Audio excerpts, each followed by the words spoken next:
1971 जो है वो आयरन लेडी के नाम से भी जाना जाता है। और विपक्ष इस बात को हमेशा कहता है कि जिस तरह से इंदिरा गांधी जी ने शुरुआत की तो मुकाम हासिल किया पाकिस्तान के दो टुकड़े करके, मोदी जी जब काम शुरू करते हैं तो वो यूं ही बस बैठ जाते हैं आके, एक दिन में जाके का किया और वापस आके बैठ के, जब करना ही था तो उस मुद्दे को पूरा ही सुलझा लेते। ये एक कंपेरिजन आता है। आपने महिला आरक्षण की बात की, महिला की बात की, इसलिए आयरन लेडी याद आई 1971 की बात करने के बाद।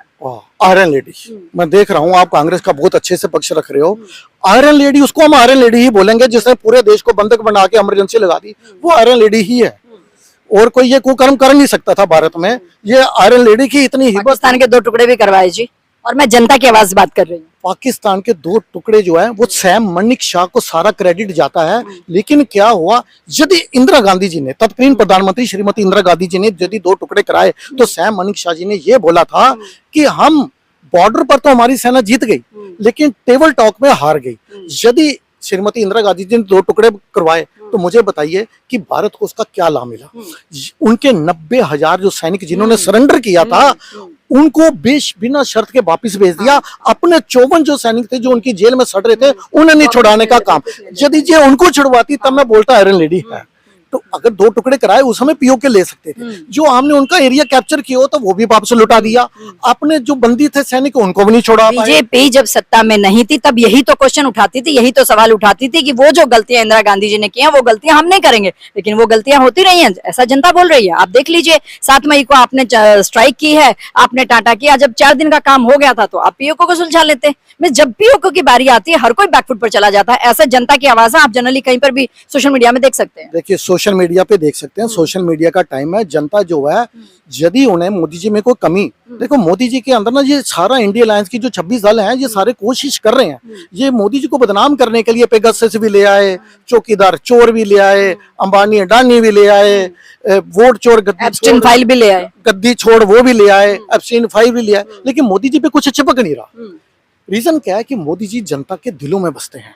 मोदी जी जैसे जैसे हिंदू, अभी कुछ प्रतिशत हिंदू जागृत हुआ तो मोदी जी हैट्रिक बनाने में कामयाब हो गए। यदि कुछ प्रतिशत और जागृत हो गया तो ये इंडिया अलायंस का नामो निशान मिट जाएगा। मधु जी भी काफी जागृत कर रही हैं जनता को। मधु जी ने ही इनकी जीवनी लिखी और वो बहुत कुछ निकाल के दे रही है। वो मधु जी हो गई, सुब्रमण्यम जी हो गए, तो जागरूक तो जनता को हर इंसान अपने नजरिए से कर ही रहा है। ठीक है, अब आप मधु किश्चर के ऊपर आ गई, ठीक है, मैं उनके बारे में बता देता हूँ। उन्होंने ही ये कम्युनिस्ट विचारधारा की थी।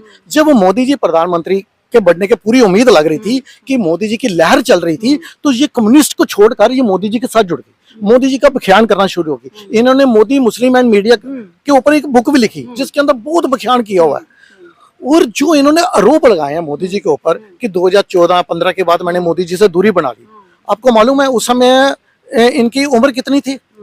मधुकर किश्चर जी की उम्र उस समय थी 64 वर्ष, मोदी जी थे 65 वर्ष के। आज मोदी जी 75 वर्ष के हैं और ये 74 वर्ष की हैं। तो मुझे बताइए एक दादी की उम्र की महिला जो इस तरह के आरोप लगा रही है मोदी जी के ऊपर कि मैं महिला थी, मैं डर गई मोदी जी को, जिस तरह के इन्होंने इस तरह से उनका कैरेक्टर को वायलेट करने की कोशिश की है, असैसिनेशन करने की कोशिश की है, वो मुद्दा चला नहीं। क्योंकि मोदी जी के बारे में पूरी दुनिया जानती है। अगर ये मुद्दे में कुछ दम होता तो मीडिया भी चलाता। अब एप्स्टीन फाइल के ऊपर अगर मैं आ जाऊं तो एप्स्टीन फाइल में है क्या? उसके अंदर तो राहुल गांधी का भी जिक्र है, उसके अंदर तो महात्मा गांधी का भी जिक्र है, और कई सोशल मीडिया पे चला रहे हैं महात्मा गांधी का कैसे सुधांशु त्रिवेदी जी ने नाम ले लिया। महात्मा गांधी जी तो 1948 में उनकी हत्या हुई थी और एप्स्टीन फाइल तो 1952-54 में आई है, तो कैसे नाम आ गया? अरे नाम तो आ ही सकता ना। मैं बुक लिख रहा हूँ, मैं कोई फाइल लिख रहा हूँ तो मैं तो बाबर का भी नाम डाल सकता हूँ उसमें, तो ये कोई लॉजिक नहीं है। तो एप्स्टीन फाइल में अगर कोई साक्ष्य होता, कोई जेन्युइन सबूत होता तो राहुल गांधी रुकने वाले हैं? राहुल गांधी कभी ना रुकते। राहुल गांधी जिस तरह की भाषा का इस्तेमाल कर रहे हैं, जिस दिन ये मालदा में पहुंचे, अभी मात्र 9 दिन पहले पहुंचे हैं ये पश्चिम बंगाल के चुनाव से, और बेसब्री से भाजपा के नेता इंतजार कर रहे थे कि हमारा स्टार प्रचारक कहां गए राहुल गांधी, वो चुनाव में आ क्यों नहीं रहे। और जिस दिन ये मालदा पहुंचे राहुल गांधी और लगे तू तड़ा की भाषा का इस्तेमाल करने, मैं मोदी को देखता हूं तो मोदी मेरे से नजर नहीं मिला पाता, ये नजर दाएं करता है, बाएं करता है, नीचे कर लेता है, इसे डरने की जरूरत नहीं, ये देशद्रोही है। मतलब बोल कौन रहा है? कहां पे भारत के तेजस्वी प्रधानमंत्री जिनको लगभग 2.5 दर्जन देशों ने अपना सर्वोच्च नागरिक सम्मान दिया हुआ है, जिन्होंने भारत की अर्थव्यवस्था 10 में से चौथे नंबर पर लेकर आए हैं, जो 3 दफा मुख्यमंत्री रहे हैं, अपने मुख्यमंत्री के कार्यकाल इतना अच्छा किया गुजरात को कि उसकी वजह से देश की जनता ने उन्हें सर आंखों पे बिठाया, हैट्रिक बनाने में कामयाब हुए। और दूसरी दफा राहुल जिन्होंने लगभग 95 चुनाव हार चुके हैं, 96 हारेंगे जी अभी वेस्ट बंगाल का। मात्र 4 चुनाव जो व्यक्ति दूर है सेंचुरी पूरी करने में, चुनाव हारने में, वो मोदी जी के लिए इस तरह की तू तड़ा की भाषा का इस्तेमाल कर रहे हैं। इसलिए करता है ना क्योंकि उनकी दादी जी जो है वो मोर देन 100 देशों की अध्यक्ष भी रही हैं, वो कॉन्फिडेंस शायद उनमें होगा। अगर वो कॉन्फिडेंस 1% भी इनमें, हाँ कॉन्फिडेंस है ना, तू तड़ा की भाषा बोलना। और मुझे बताइए आप कि क्या कोई व्यक्ति या कोई कांग्रेसी भी अगर किसी से पूछे, उन्हें भी मालूम है कि जिस दिन मालदा के अंदर इन्होंने इस तरह की तू तड़ा की भाषा का इस्तेमाल किया तो बीजेपी के वोटों की संख्या बढ़ गई, कांग्रेस की कम हो गई। तो बीजेपी वाले तभी तो बोलते हैं कि ये हमारे स्टार प्रचारक हैं। क्या बोल रहे थे कि मोदी जी के ऊपर युवा इतना डंडा मारेंगे 6 महीने बाद ये व्यक्ति घर से नहीं निकल पाएगा। उसने बोला, ट्रंप जी ने बोला, ट्रंप जी ने बोला नरेंद्र सरेंडर, मोदी ने कहा जी हजूर।